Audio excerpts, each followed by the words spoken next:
What's good, guys? Welcome back to the channel. And guys, today we're going to be talking about Real Madrid. We're going to talk about Vini Jr. and Mbappe, who's Real Madrid's main man, who's causing problems, a dilemma at Real Madrid. But guys, I'm a football fan. I don't only talk Barca. I want to talk Madrid, Premier League, UCL, international football. And guys, today we're just bear with me. We're going to talk Real Madrid. I just wanted to make this video. Like, comment, subscribe. Subscribe if you haven't. Road to 600 subs because, guys, we reached 500 subs. Thank you for the support. We keep moving. But let's go on to the video.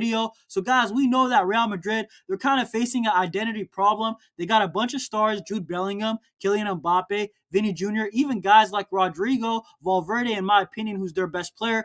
But guys, let's be honest, it's so weird to see Real Madrid do bad right now. I didn't expect it because last year they had a really good year, stellar year, only 2 losses, both to Atleti. I remember that. And guys, Real Madrid this year, it's mid-November and they already have 3 losses. So clearly something's wrong at Madrid. And even their play style, the way that they play, they have been nicking some dubs. And man, honestly, if you compare Barcelona and Real Madrid, yes, we're only 3 points apart, but it's kind of day and night. It's kind of weird to see. And I don't know, Real Madrid, I feel like there's a lot of drama. We saw the whole situation with the Ballon d'Or, how they reacted. And I feel like that locker room, which was amazing. It was an amazing locker room for the past probably like what, 1, 2, 3 years with Ancelotti.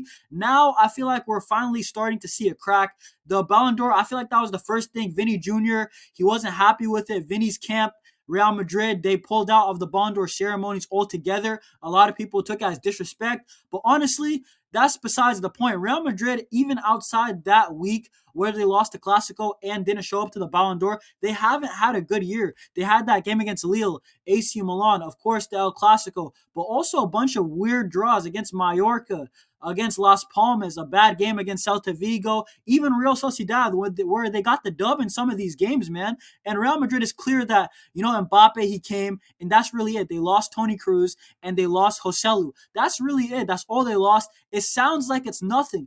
Toni Kroos is what, 35? He shouldn't matter much. Guys, he matters a lot. Toni Kroos, he's a living legend. In my opinion, I think of him as like a kind of a Barca player in a way. The way that he plays, manipulates the ball. He's a mastermind. He knows how to play football, man.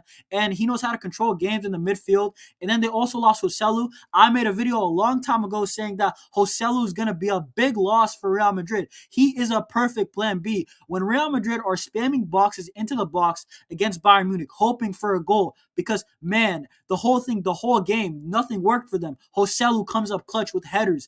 Tall striker, target man, proper center forward. And this guy, he knows how to put the ball in the back of the net if you give him a chance. And now Kylian Mbappe is there. He's not an aerial threat. It's not hate to Mbappe. It's just that that's not his game, man. And they don't have that plan B option. So when they don't have a plan B against Lille, perfect example, only down 1-0. Joselu could have won that game, but he wasn't there. And Toni Kroos is not here. It's obvious. Real Madrid, they're missing some profiles that they need. And Vini Jr., in my opinion, I think that Vini is Mr. Real Madrid. He got them not only the last Champions League, but the one before where Benzema was the main guy. Vini Jr. and Courtois were probably second and third in line. And last UCL, you got to say, Vini Jr. was the main guy. His performances in the KOs, he was showing up in the big games against Bayern Munich, in the final against Borussia Dortmund.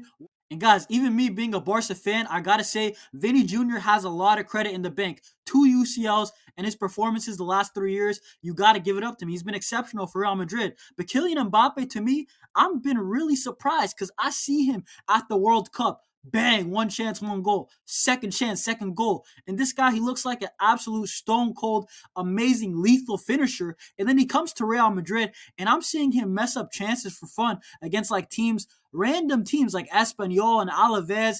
Alaves, he actually had a good game, but like there's a lot of games where I feel like that Kylian Mbappe, is that really him? And I feel like that Real Madrid fans, in a way, they're feeling the same thing. They're not going to say it, but they definitely are feeling the same thing. And also with Kylian Mbappe, I feel like that he's messed up the dynamic of Jude Bellingham. Jude Bellingham, he came from Borussia Dortmund. I think he was 20 years old, young center midfielder, box to box. Carlo Ancelotti finds a role for him at the 10 position, free roaming, box crashing. He scores a bunch of goals his first 6 months. And then in the second half, he's just doing defensive work. He's trying his best. The goals aren't coming, but he's doing his role. And Jude Bellingham, in a way, he was the goal scorer for Real Madrid. He was the talisman. And honestly, Jude Bellingham last year was more clinical than Kylian Mbappe. And I'm shocked as a Barcelona fan. I remember Jude Bellingham. I know I don't rate him as high as other people do, but this guy in the Clasico, he was clinical in the Classicos, both of them. Like 2 game winners, you gotta respect it. And Jude Bellingham, he wasn't getting a plethora of chances. He was taking his chance, making his mark, and moving on. And he was stealing the headlines every single game for like it felt like it at least, not actually every single game, but how many games? Union Berlin. I remember his debut he scored, and like it felt like the first like 3-4 months, especially that everything he touched just turned into gold. And it's not been the same for Kylian Mbappe. Like you compare those Classicos, Kylian Mbappe's first one to Jude Bellingham's first one, it's night and day. And I feel like that Real Madrid, honestly, they had every single profile to compete in every single competition last year. They had Toni Kroos, that would help them control the midfield. They had Tchouameni as a destroyer. Vini Jr., he would be the match winner. Jude Bellingham was match winner too. And then Rudiger, Militao, I know he had the ACL, but when he recovered, he was good.